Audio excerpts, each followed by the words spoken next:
Hi guys, welcome back to my channel. Today I'm going to show you the new game Football Manager 2024.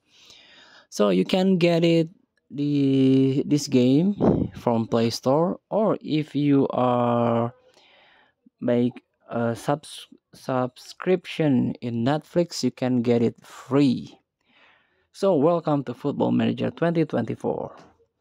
So this is the mobile version of this game.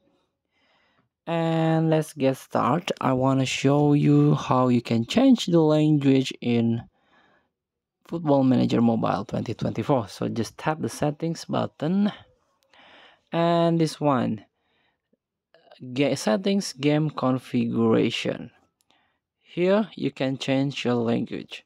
For example, if you are from a German, you can change it.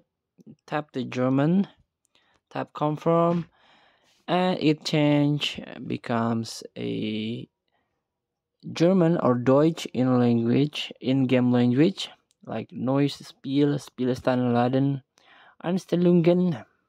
You can change it back into the English button. Just tap the Sprache, change into English, and bestätigen, and it change again into the default English language. So thank you for watching. Don't forget to comment, like, and subscribe, and so click thanks button below. Enjoy the game.